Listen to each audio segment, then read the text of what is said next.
नमस्कार मंडळी. मंडळी, आजच्या कार्यक्रमात मी ऋचा गद्रे आपलं स्वागत करते. आज बुधवार, भारतीय सौर दिनांक 18 चैत्र, शके 1948 अर्थात 8 एप्रिल 2026. मंडळी, आता मुलांच्या परीक्षा संपत येतील आणि मुलांच्या सुट्ट्या सुरू होतील. मग मुलांचा प्रश्न असतो, सुट्टीत कुठे फिरायला जायचं? खरं तर मुलांइतकेच त्यांचे पालक देखील या सुट्टीची वाट पाहत असतात. काही दिवस रोजच्या रुटीनमधून निवांतपणा हा प्रत्येकालाच हवा असतो. श्रोतेहो, आपलं जे कोकण आहे ना, ते या दृष्टीने खूप महत्त्वाचं आहे. कारण आपल्या इथलं निसर्ग सौंदर्य, हे सौंदर्य बघितलं की लोकांची पावलं आपोआप इकडे वळतात. त्यामुळे पर्यटन हा आपल्याकडचा एक आता महत्त्वाचा व्यवसाय होऊ लागला. आज आपण कृषी पर्यटन व्यवसाय करणाऱ्या शिल्पा करकरे यांच्याकडून त्यांच्या या व्यवसायाविषयी जाणून घेऊया. त्यांच्याशी संवाद साधला आहे गायत्री भरणकर यांनी.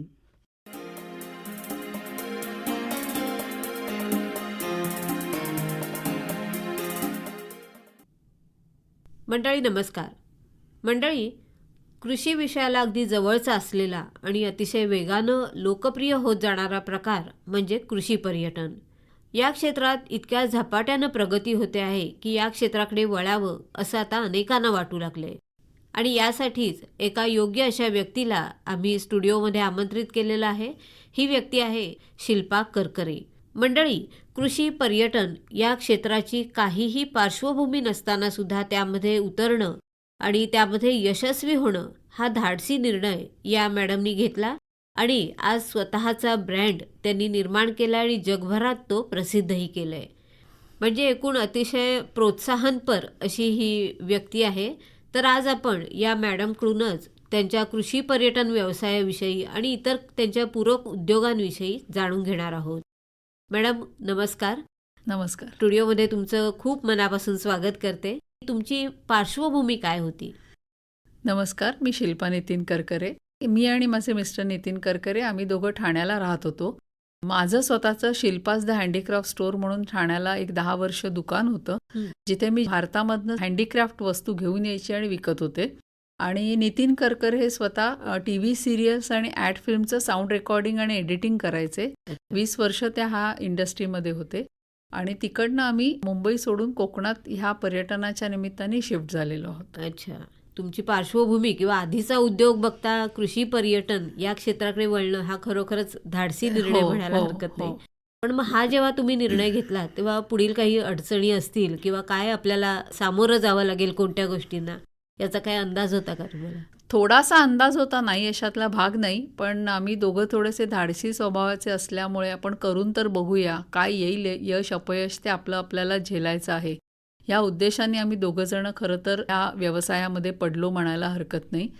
आणि थोडासा अंदाज होता, नाही अगदीच नाही, पण पुढे काय आम्ही करणार आहोत इतकं आम्ही सगळं उभं करू असं तेव्हा अंदाज नव्हता, जेव्हा आम्ही पहिल्यांदा शिफ्ट झालो तेव्हा. अच्छा, पण हा जेव्हा तुम्ही निर्णय घेतलात तर त्याची पार्श्वभूमी सांगा. म्हणजे कधी आलात तुम्ही इकडे? हां, आम्ही ॲक्च्युली 2004 साली मामाच्या गावाला जाऊया ही संकल्पना घेऊन मुलांसाठी कॅम्प सुरू केले होते, ज्याला भारतामधनं खूप उदंड प्रतिसाद मिळाला. जेव्हा मी भारतामधनं म्हणते तेव्हा कॅम्पला आमच्याकडे मुलं दिल्ली, बडोदा, बँगलोरवरनं पण आलेली होती. आणि 2004 ते 2006 असा खूप लोकांचा प्रतिसाद आला. त्याच्यामध्ये बायकांनी सांगितलं आम्ही का यायचं नाही, म्हणून चला जाऊ माहेरा लेडीज स्पेशल सुरू केली. आजी आजोबा म्हणाले आम्हाला जुने दिवस आठवून एन्जॉय करायचे, म्हणून त्यांच्यासाठी फॅमिली बॅच सुरू केली.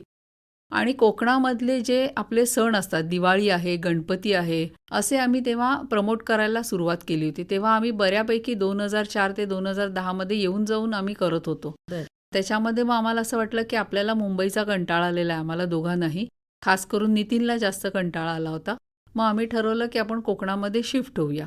म्हणून 2010 साली आम्ही आयुष्यातला मोठा धाडसी निर्णय असा घेतला की आपण मुंबई सोडून कायमचं कोकणामध्ये शिफ्ट व्हावं. अच्छा, तर इथे कोकणामध्ये तुरळसारख्या गावामध्ये जेव्हा तुम्ही आलात तेव्हा अनेक गोष्टी नसणार असंच म्हणायला हरकत नाही, किंवा काही सोयी सुविधा उपलब्ध नसतात. साधं नेटवर्कही अशा ठिकाणी मिळत नाही किंवा वाहनाची सोय नसते व्यवस्थित.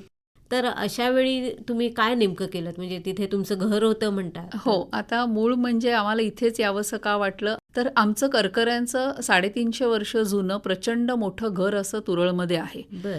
जे अजूनपर्यंत आहे तसंच आम्ही मेंटेन ठेवलेलं आहे. घरात गोपाळकृष्णाचं भव्य मंदिर आहे, ज्याचा वार्षिक उत्सव केला जातो.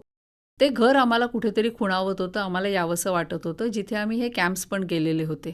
कॅम्पची आमची सुरुवातच या घरापासून झालेली होती. त्यामुळे ह्या घरामध्ये आपण येऊन काहीतरी करावं. दुसरी गोष्ट की जेव्हा आम्हाला ही आपली जी कोकणातली संस्कृती आहे, कोकणातली जी कला आहे, जे काही आहे कोकणामधलं, कोकण लोकांसमोर आम्हाला प्रेझेंट करायचं होतं. मग त्या दृष्टीने लोकांना समजेल असं रस्टिक याचा अर्थ जुनं गावरान आम्ही ब्रँडचं नाव आम्ही ठेवलं गेलं. अच्छा.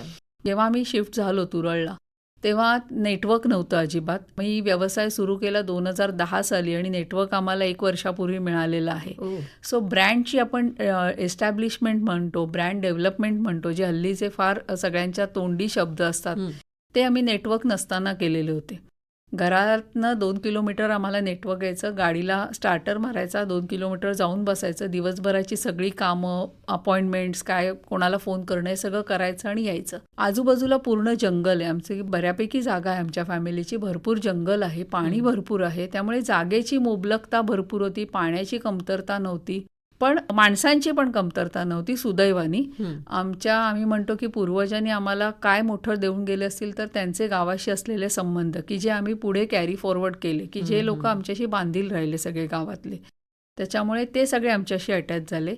आता कमतरता म्हणालात तर आम्हाला नेटवर्क नव्हतं, त्यामुळे कम्युनिकेशन कोणाशी करायला प्रॉब्लेम येत होता. आपण जसा आता म्हणतो की आपण इंटेलेक्च्युअल आपली भूक भागवली जात नव्हती आमची, तो थोडासा प्रॉब्लेम आला. पण आम्ही असा विचार केला की आपल्याला बाकी सगळं एवढं आपण चांगलं क्रिएट करतोय की त्याच्यामध्ये आपल्याला 1-2 तास बाहेर जाऊन आपण शांत सगळ्यांशी बोलून आलो तर ते चालू शकतो. त्याच्यामुळे तेवढ्यावर आम्ही मात करू शकलो. नक्कीच. हल्लीची पिढी म्हटली किंवा आत्ताचा काळ म्हटला तर एक मोबाईलचं नेटवर्क नाही म्हटल्यावर जी चिडचिड होते, हो, अशा गोष्टी तुमच्या आयुष्यात घडल्याच नाहीत असं नाहीच म्हणायला घडल्या, हरकत नाही. नाहीच घडल्या. कारण त्या आधीच प्रिकॉशन म्हणून तुम्ही त्यावर मात केलेली. बरोबर. वा, खूप छान. मॅडम, ही जी होमस्टे ही संकल्पना आहे ती काहीशी वेगळी आहे. म्हणजे लोक जेव्हा बाहेरगावी जातात तेव्हा हॉटेलमध्ये राहतात, रेस्टॉरंट, हे ते सगळे प्रकार असतात. त्याच्यात आणि ह्या होमस्टे या कन्सेप्टमध्ये मुख्य फरक काय जाणवतो तुम्हाला? खूप चांगला प्रश्न विचारला तुम्ही. होमस्टे म्हटलं की आपण एखाद्याच्या घरी राहायला जातो, त्यांच्या घरातल्या सगळ्या दररोजच्या कार्यक्रमामध्ये भाग घेतो, त्यांच्यावर गप्पा मारतो, त्यांच्यासाठी जे जेवण केलं गेलं असेल किंवा ते जे करत असतील तेच आपण जेवतो. हा मेन होमस्टेचा उद्देश असतो. आता आम्हाला काही जण म्हणतात की तुमचा होमस्टे कसा म्हणता येईल, कारण तुमच्या घरामध्ये रूम्स नाही आहेत, तुम्ही कॉटेजेस वेगळ्या बांधलेल्या आहेत. बरोबर आहे, पण आम्ही ते प्रायव्हसी त्या लोकांना स्वतःचं थोडंसं पर्यटनाला आल्यावर थोडंसं आयुष्य शांतपणे जगता हवं ह्याच्यासाठी आम्ही ते केलेलं आहे. पण आमचा होमस्टेच आहे. आमच्याकडे आम्ही जेव्हा पाहुणे येतात तेव्हा ते जेवायला बसल्याशिवाय आम्ही दोघं जेवत नाही. त्या लोकांसाठी जे अन्न शिजवलं जातं तेच जेवण आमच्यासाठी शिजवलं जातं. आमच्यासाठी वेगळं काहीही घरामध्ये आमच्या शिजवलं जात नाही. आम्ही आतमध्ये जाऊन वेगळं काहीही जेवत नाही. हा आमचा पहिल्यापासूनचा रूल आहे. मग आज जर का फणसाची भाजी झाली, उद्या झाली, परवा झाली, तर आम्ही 3 दिवस तशीच भाजी खातो, पण आमच्यासाठी वेगळी भाजी केली जात नाही. दुसरी गोष्ट, आम्ही असं सांगतो की तुम्ही आमच्याकडे आलात, जेव्हा पर्यटक येतात तेव्हा तुमच्या कॉटेजमधनं आमच्याकडे एक मांडव हा भाग आहे, दर्शनी भाग आहे, तिथे तुम्ही या, आमच्याशी गप्पा मारा, कधीही या तुम्ही, आम्ही गप्पा मारायला अवेलेबल आहोत. आम्ही तुमच्या कॉटेजजवळ येऊन तुमची प्रायव्हसी डिस्टर्ब करणार नाहीत, कारण फॅमिली एकत्र आलेली असते, काही गप्पा मारायच्या असतात, पर्सनल विषय असतात, तर त्यांना त्यांची प्रायव्हसी डिस्टर्ब होता कामा नये. पण होमस्टे आहे म्हणून आपण सारखं जाऊन त्यांना विचारणं बरोबर नाही.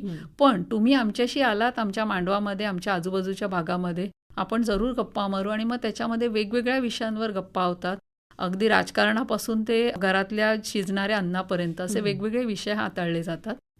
मॅडम, कृषी पर्यटन करताना तुम्ही म्हणालात की तुमचं मोठं स्वतःचं घर आहे, पण शेतीवाडी वगैरे ही आहे का? म्हणजे तुम्ही शेती करायला लागलात? हां, आम्ही ॲक्च्युली काय झालं, 2010 साली आम्ही जेव्हा शिफ्ट झालो तेव्हा कॉटेजेस बांधायची ठरवली आम्ही. घर आमचं प्रचंड मोठं आहे, 100 लोक राहतील एवढं मोठं आहे, पण घराला प्रायव्हसी अशी नाही, मग अटॅच टॉयलेट बाथरूम नाही, जुनं घर असल्यामुळे. मग लोकांना जेव्हा पर्यटनासाठी येतील तेव्हा त्यांना काहीतरी प्रायव्हसी हवी, स्वतःला वेळ असावा, म्हणून घराला साजेसं आम्ही काहीतरी स्ट्रक्चर बांधायचं ठरवलं. ते कशाचं बांधायचं? मग घर आमचं एवढं 300 वर्ष जर का मातीचं राहू शकतं तर आपण मातीमध्येच कॉटेजेस बांधायची, म्हणून आम्ही पहिलं म्हणजे मातीमध्ये कॉटेजेस बांधली.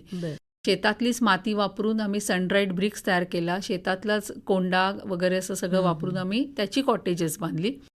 ते चालू करत असताना आम्हाला असं जाणवलं की आमची शेती होती पूर्वी, बरीच शेती आमची आहे, पण मध्यंतरी कालांतरामध्ये कोणी करत नव्हतं, त्याच्यामुळे ती बंद पडली होती. मग आम्ही पारंपरिक शेती सुरू केली. आमच्याचकडे काम करणाऱ्या सगळ्या लोकांना हाताशी धरलं आणि भात, कुळीत, पावटा, कडवे असं सगळं सुरू केलं आणि ती जुनी बियाणं परत वापरून आम्ही शेती सुरू केली. मग शेतीला काय लागतं अजून, तर मग गाई गुरं असलेली चांगली, म्हणून मग गाई गुरं सुरू केली. म्हणजे ते शेणखत, गांडूळ खत हे पर्यायाने आम्हाला उपलब्ध होत गेलं आणि जे आम्ही शेतीमध्ये वापरत गेलो. आपण जो हल्ली म्हणतो की ऑर्गॅनिक, तर आम्ही त्याला ऑर्गॅनिक नाही, आम्ही म्हणतो आमच्या शेणखत आणि गांडूळ खतावर झालेली आमची शेती, ज्याच्यामध्ये चविष्ट अन्न तयार होतं आणि आम्हाला सगळ्यांना ते खायला घालायला मिळतं. याच्यामुळे आम्ही ऑर्गॅनिक हा शब्द न वापरता आम्ही चविष्ट आणि सेंद्रिय अन्न असं म्हणतो त्याच्यासाठी. वा वा, खूप छान.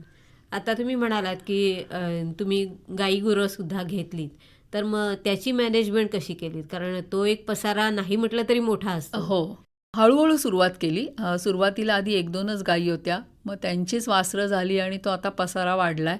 आता 4 गायी आहेत, 3 वासरं आहेत, 1 बैल आहे. आता अजून थोडंसं ह्या महिन्यामध्ये अजून एखादी गाय वाढणार आहे. त्यामुळे होतं कसं, गाईचं दूध घरचं असतं, गाईचं तूप मिळतं आम्हाला आणि घरची गाय असल्यामुळे आपण त्यांना म्हणतो ना, चांगलं पौष्टिक खाणं आणि हे सगळं दिल्यामुळे, हिरवा चारा. आपण ऐकलेलं नाही असं गाईच्या दुधाचं श्रीखंड पण आमच्याकडे घरगुती बनू शकतं. वा. ते जास्त आम्हाला आनंददायी होतं की सगळ्यांना आपण छान चविष्ट आणि चांगलं खायला घालू शकतो. तुम्ही आतापर्यंत 2दा उल्लेख केलात की चविष्ट खायला घालायला, म्हणजे तुम्हाला नक्कीच स्वयंपाकाची आवड असणार. हो हो. मग तुम्ही कोणते कोणते पदार्थ तुमच्या होमस्टेमध्ये उपलब्ध पहिलं करता? म्हणजे मला स्वयंपाकाची आवड आहे, करायची आवड आहे आणि करून खायला घालण्याची आवड आहे. जेव्हा हे सगळं सुरू केलं होतं तेव्हा आमची अशी इच्छा होती की आपल्याकडे येणारा पर्यटक हा जो जनरेट करतो पैसा, तो गावातच आपला खर्च झाला पाहिजे. या उद्देशाने आधी मुळात आम्ही सगळ्या गावातल्याच बायका कामाला आमच्याकडे आहेत, वाडीतल्या बायका आणि गडी माणसं कामाला आहेत. त्याच्यामुळे आम्ही कोकणातल्या जेवढ्या पारंपरिक रेसिपी आहेत, व्हेजिटेरियन, मी व्हेजिटेरियन आहे म्हणून व्हेजिटेरियन, जेवढ्या पारंपरिक रेसिपी आहेत त्या सगळ्या आम्ही तिथे करतो. मग त्याच्यामध्ये शिरावळ्या आल्या, आंब्याची सांजणं आली, फणसाची भाजी आली, मी कुळथाचे पराठे करते जे हल्ली माहिती नाहीत कोणाला. अरे वा. जितकं आपल्याला नाविन्यपूर्ण आणि जितकं चविष्ट हेल्दी देता येईल, जे आपल्या आजूबाजूच्या परसबागेमध्ये उगवतं, ते साहित्य वापरून करण्याकडे आमचा जास्त भर असतो. नॉनव्हेज अर्थात आम्ही करतो, आमच्या बायका करतात, अतिशय सुरेख करतात, पण आमचं खाली डायनिंग आहे मोठं, तिथे केलं जातं आणि तिथे सर्व केलं जातं. म्हणजे दोन्ही उपलब्ध आहे, पण जास्त करून शाकाहारी आम्ही करतो. आता त्याच्यामध्ये बरेच पदार्थ आहेत, खूप लोणची आहेत, भरपूर प्रकारचे पापड आहेत, चटण्या आहेत, पण 90% ह्याचं सगळ्याचं जे आपण म्हणतो ना, मूळ घटक जो आहे, जो आमच्या आजूबाजूच्या परसामध्ये, आमच्या शेतामध्ये, ह्या सगळ्या डोंगरावर जेवढं मिळतं त्या सगळ्याचं साहित्य वापरून पदार्थ केले जातात. अच्छा, म्हणजे एकूण असं लक्षात येत आहे की शेतीपूरक असा जो व्यवसाय म्हटला जातो, ह्याच्यात कृषी पर्यटन म्हणजे होमस्टे आला, प्लस ऑर्गॅनिक उत्पादनं, आणि त्याचाही तुम्ही ब्रँड तयार केलेला आहे. म्हणजे तुम्ही म्हणालात की मी पदार्थ बनवून विकतो. आमचं रेसिपीज ब्रँड आहे, भारतभर सगळीकडे आमच्याकडे पोस्टाने सामान जातं. सोशल मीडियावर मी खूप ऍक्टिव्ह आहे. ते 2 माझे ब्रँड प्रमोट करत असते. याच्यामध्ये एक उद्देश असा आहे की आम्ही जेव्हा कोकणात शिफ्ट झालो तेव्हा असं लक्षात आलं की गावात जर का रोजगार उपलब्ध असेल तर गावकरी गाव सोडून बाहेर जाणार नाहीत. आम्हाला ह्या गोष्टीचा आनंद वाटतो की 2 ते 3 पुरुष आणि 10 ते 15 बायका यांना आम्ही मुंबईला जाण्यापासून किंवा त्यांच्या उदरनिर्वाहाचं साधन त्यांना गावातच मिळवण्यामध्ये आम्ही यशस्वी ठरलो. याचा आम्हाला सगळ्यात जास्त आनंद वाटतो. जेव्हा काम नसेल तेव्हा ह्या सगळ्या माणसांना काय काम द्यायचं, हा तेव्हा 2012 साली माझ्या डोक्यात आलेला प्रश्न होता. मग त्या उद्देशाने हा आमचा ब्रँड तयार झाला. माझ्या काय म्हणतो आपण देखरेखीखाली लोणची, वेगवेगळ्या प्रकारचे पापड, पिठं, त्याच्यानंतर अगदी च्यवनप्राश आणि डोक्याला लावायचं तेल, अशापर्यंत आम्ही सगळं घरगुती पद्धतीने बनवतो. आणि लोकांचं असं होतं ना की लोक तिथे खातात, बनताना बघतात, त्याच्यामुळे त्यांना तो विश्वास असतो की हो चला आपण खाल्लेलं आहे, टाइम टेस्टेड जे म्हणतो, आणि मग ते माउथ पब्लिसिटीने जास्त सगळीकडे पसरलं जातं.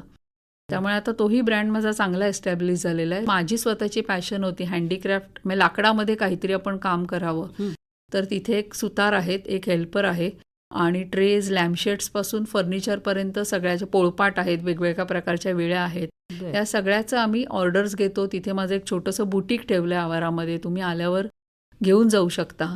आमच्या दृष्टीने त्याचा एक आपण सस्टेनेबल टुरिझमच्या हल्ली म्हटलं जातं, एकमेकाला पूरक पर्यटन व्यवसाय अशा दृष्टीने आम्हाला तो जास्त भावतो. कारण आलेल्या लोकांना स्वतःच्या समोर बनलेलं, स्वतःच्या समोर घडलेल्या वस्तू सोव्हिनियर म्हणून घेऊन जाता येतात आणि त्यांना खात्री पटते की हो, आपल्या समोर घडल्यामुळे सगळ्या चांगल्या क्वालिटीचं मिळणार आहे. नक्की. म्हणजे नजरेसमोर जेव्हा हे बघतात लोक, तेव्हा त्याचा जास्त आनंद प्रभाव मिळतो. पडतो, आनंद त्यांना मिळतो आणि अर्थातच त्याची एक प्रकारे चांगली जाहिरातही होऊ शकते त्यांच्या. नक्कीच. बरं, तुम्ही म्हणालात की तुमच्याकडे काही जण कामाला आहेत. ह्या ज्या रोजगाराच्या संधी तुम्ही निर्माण करून दिलात त्याच्यामध्ये काही अडचणी आल्या का किंवा काही असं हे झालं? सुरुवातीला नाही आल्या. सुरुवातीला सगळेजणच काम करायला तयार होते, अजूनही आहेत. पण आता थोडंसं असं झालंय, त्यांची वयं वाढलेली आहेत, थोडी त्यांची मुलं मुंबईत गेल्यामुळे मग मुलं घेऊन जातात आपापल्या आईवडिलांना की आता काम करू नका वगैरे. ह्या दृष्टीने गेल्या वर्षभरामध्ये आम्हालाही जर आता थोडीशी कमतरता भासायला लागलेली आहे, नाही म्हणता येणार नाही, तरी पण अजूनपर्यंत इतकं जाणवत नाहीये. पण आता माणसं कमी व्हायला लागलीत हे नक्की. जी कोकणातली व्यथा आहे की कोकणात काम करायला माणसं मिळत नाहीत, ती आम्हाला थोडीशी आता गेल्या वर्ष दीड वर्षापासून जाणवायला लागलेली आहे. बरं, कधी कधी असं होतं की ऐनवेळी काही कठीण प्रसंग उद्भवतो, काही प्रॉब्लेम होतो, तुम्ही ठरवलेलं एक असतं आणि नेमकं होऊ शकत नाही ते. अशा जेव्हा छोट्या मोठ्या अडचणी येतात तर त्यावर मात करण्यासाठी तुम्ही काय करता? ह्याच्यामध्ये सांगू, हा सगळा ना आम्ही दोघं जण नेहमी म्हणतो, नितीन आणि मी, हा देवाणघेवाणीचा विषय असतो. आज हे सगळेजण आमच्याकडे काम करतात म्हणून आम्ही एवढा मोठा डोलारा सांभाळू शकतो आणि आम्ही सगळे हे एवढे उद्योग चालू केलेत म्हणून त्यांना रोजगार मिळालेला आहे. त्यामुळे कसं होतं, समजा होतं असं कधीतरी वाडीमध्ये काहीतरी घडलं तर त्यांना येता येऊ शकत नाही, तेव्हा सगळेच जण समजून घेतात एकमेकाला. त्यांचाही आम्हाला सपोर्ट असतो की ताई आम्ही काहीतरी करून जाऊ, स्वयंपाक किंवा काहीतरी करून जाऊ, तुम्ही पुढे वाढण्याचं करा, आणि आमचीही ती तयारी असते. मगाशी म्हटलं तसं की मला स्वतःला स्वयंपाक करण्याची आणि या सगळ्याची आवड आहे, त्यामुळे असं कधी झालं तर मी एकटी 50 जणांचा स्वयंपाक करू शकते, नितीन बाहेरचं मॅनेज करू शकतो. ही तयारी प्रत्येकाने आपल्याला ठेवायला लागते कुठलाही व्यवसाय करताना, की नाही कमी तिथे आम्ही, असं आम्ही नेहमी म्हणतो की कमी तिथे आम्ही, अशा ह्याच्यामध्ये आपल्याला करायला लागतं. डोकं शांत ठेवायला लागतं. आम्ही तर खूप इंटिरियरमध्ये राहतो, त्यामुळे एखादी गोष्ट आपल्याकडनं राहिली, समजा एखाद्या मेनूमध्ये ॲड करायची राहिली, काहीतरी रॉ मटेरियल नसेल तर लगेच त्याला प्लॅन बी काय हे आपल्याला बॅक ऑफ द एंड तयार ठेवायला लागतो. त्यामुळे डोकं शांत ठेवूनच आपल्याला काम करायला लागतं. नक्कीच नक्कीच. आणि जेव्हा हा धाडसी निर्णय घेतला तेव्हा या सगळ्याची तयारी थोडीशी केलेली असालच तुम्ही, बरोबर ना? येस. बरं, आतापर्यंत तुमचे हे जे सगळे ब्रँड आहेत आणि हा जो व्यवसाय सुरू आहे त्यामध्ये अजून काही नवीन आणायचा काही विचार आहे? नवीनच नाही, पण हाच जगभरामध्ये अजून कसा जाईल ह्याची इच्छा आहे. त्याचं नाव सगळीकडे व्हावं. कारण आम्ही जेव्हा 2004 साली सुरू केला तेव्हा होमस्टे ही संकल्पना कोकणामध्ये नव्हती, ती आम्ही सुरू केली. कोकणामध्ये लग्न, डेस्टिनेशन वेडिंग जे हल्ली सगळीकडे होतात, त्याची संकल्पना कोकणामध्ये आम्ही आणली होती. त्यामुळे ह्याचा जास्तीत जास्त प्रसार व्हावा आणि लोकांपर्यंतही पोचावं आणि असे उपक्रम जास्तीत जास्त सुरू व्हावेत. कोकण हे जगाच्या नकाशावर व्यवस्थित चांगल्या पद्धतीने जावं. कोकण म्हटलं की मासे आणि कोकण म्हटलं की समुद्र, ही संकल्पना डोक्यातनं काढण्यासाठी आमचा जास्त प्रयत्न सुरू आहे. या व्यतिरिक्त अजून खूप सुंदर कोकण आहे हे लोकांना कळलं. कोकणामध्ये निसर्ग खूप सुंदर आहे. कोकणामध्ये आता आमच्याच ठिकाणी 125 ते 150 प्रकारचे पक्षी उघड्या डोळ्यांनी बघायला मिळतात. तुम्ही बसलात की तुम्हाला हॉर्नबिल्स भरपूर दिसतात, बाकी भरपूर पक्षी आहेत, त्यामुळे तुम्हाला ते बघायला मिळतं. किंवा निसर्ग म्हटलं तर निसर्ग कोकणातला सुंदर आहे. सगळेजण कोकणाकडे ओढीने त्यासाठी येतात. तर म्हणून म्हटलं की फक्त बीच नाहीये, कोकण हे खूप सुंदर आहे आणि सगळ्या भागाचं वैशिष्ट्य वेगवेगळं आहे. म्हणजे संगमेश्वर पट्ट्याचं वेगळं आहे, रत्नागिरीचं वेगळं आहे, सिंधुदुर्गचं वेगळं आहे. तर लोकांनी सगळं एन्जॉय करावं आणि कोकण जगाच्या नकाशावर यावं. मॅडम, आता तुम्ही पक्ष्यांचा उल्लेख केलात, म्हणजे तुमच्या होमस्टेमध्ये पक्षी निरीक्षणाला तुम्ही काही वाव निर्माण करून दिलाय? हो, आहे ना. आमच्याकडे काय होतं, लोक आल्यावर पहिला प्रश्न विचारतात आम्ही करायचं काय 2 दिवस. तर पहिलं गोष्ट असतं आमचं म्हणणं असतं की तुम्ही काहीच करू नका, कारण इतके स्ट्रेसफुल आयुष्य जगत असतात शहरामध्ये की इथे आल्यावर नेटवर्क नाहीये, तुम्ही छान चांगलं चुंगलं खा. आम्ही अजूनही चुलीवर स्वयंपाक करतो, आमच्याकडे शेणाने सारवलेली जमीन आहे, तर तुम्ही या सगळ्या जेवणाचा आस्वाद घ्या आणि तुम्ही पहिलं काही करू नका. तरी पण थोडीफार एंटरटेनमेंट लोकांना लागते, म्हणून आम्ही एक लायब्ररी ठेवलेली आहे, काही बोर्ड गेम्स ठेवलेले आहेत, आवार प्रचंड मोठे, झोपाळे लावलेले आहेत, बॅडमिंटन आहे. पण ह्याच्या व्यतिरिक्त आम्ही एक परसबागेतली सफर आमची असते. जुनी झाडं आहेत आमच्याकडे, 200 ते 300 वर्ष जुनी अशी आंब्याची, वेगवेगळ्या फळझाडांची झाडं आहेत, त्याची एक नितीन आमची टूर करतो चांगली, सगळ्या झाडांची माहिती देण्याची. आणि आमची एक जंगल सफारी असते. जर का कोणाला इंटरेस्ट असेल तर आमचं राखीव जंगल आहे, तो जो डोंगर आहे मोठा, थोडंसं 1-1.5 तास लागतो जाऊन यायला, पण तिथे आम्ही घेऊन जातो त्यांना. सकाळी जायचं 7-7:30 वाजता आणि 9 वाजेपर्यंत परत यायचं. अशी एक आमची जंगल सफारी असते. खूप थिक जंगल आहे, थोडंसं चढ आहे, त्यामुळे ज्यांना शक्य होतं त्यांना आम्ही घेऊन जातो. अदरवाईज बागेतनं मात्र जरूर आम्ही सगळ्यांना सफर करवतो, कारण खूप वेगवेगळी झाडं आहेत. कोकोचं झाड आहे आमच्याकडे, अरे वा. त्याच्यानंतर एक भेळा म्हणून झाड आहे, त्याच्यानंतर जायफळाची आहेत, अशी बरीच झाडं आहेत. त्याच्यामुळे मग त्या सगळ्याची माहिती दिली जाते. मग त्याच्या बरोबरीने पक्षी निरीक्षण होतं, शेतातनं एक सफर होते.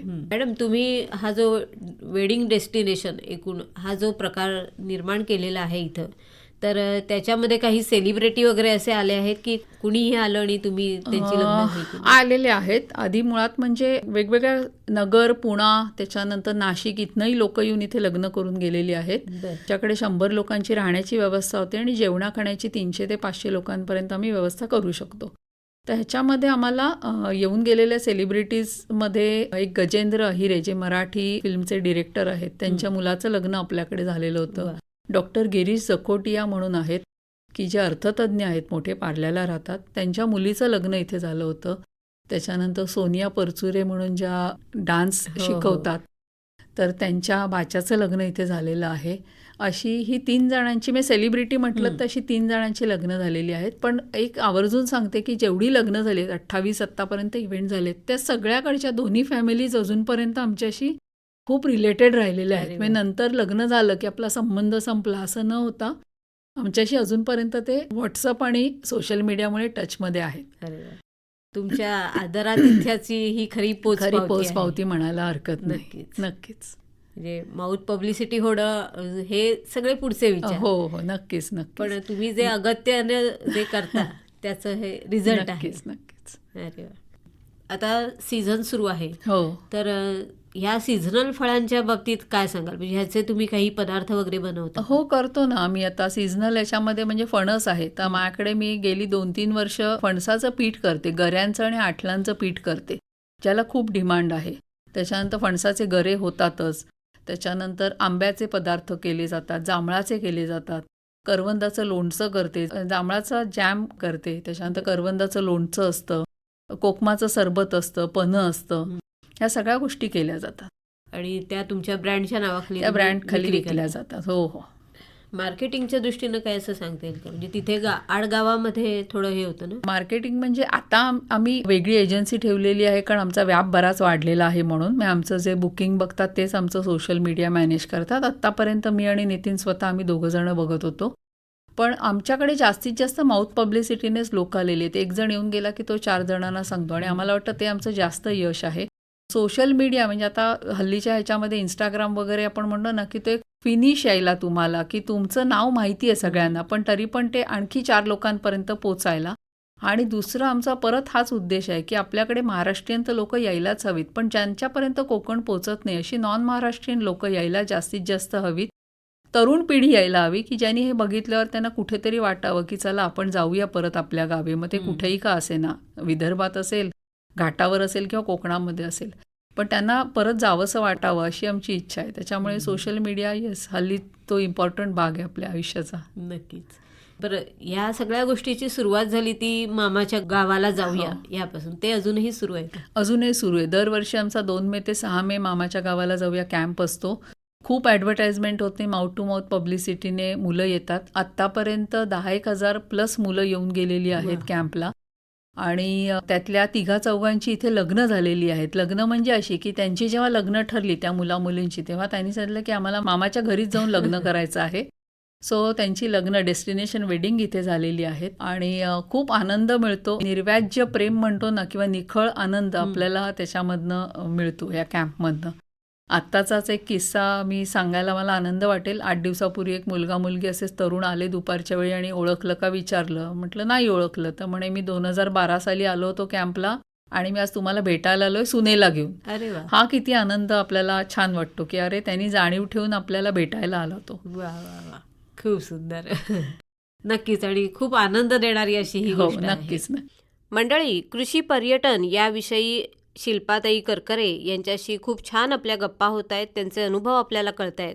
पण वेळेची मर्यादा आहे, त्यामुळे आत्ता आपण इथे थांबतोय. उद्याच्या भागामध्ये त्यांच्याकडून अजून काही आपण जाणून घेऊया. नमस्कार.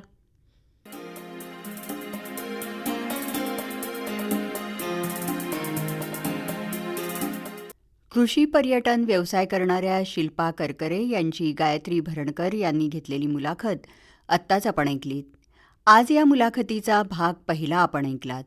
या मुलाखतीचा भाग दुसरा आपण आमच्या उद्याच्या म्हणजेच गुरुवार दिनांक 9 एप्रिलला संध्याकाळी 7:30 वाजता आमच्या आमचं घर आमचं शेत या कार्यक्रमात ऐकणार आहात. या गीताबरोबरच आपला आजचा कार्यक्रम संपत आलाय, तेव्हा आजच्या कार्यक्रमातून मी ऋचा गद्रे आपला निरोप घेते. नमस्कार.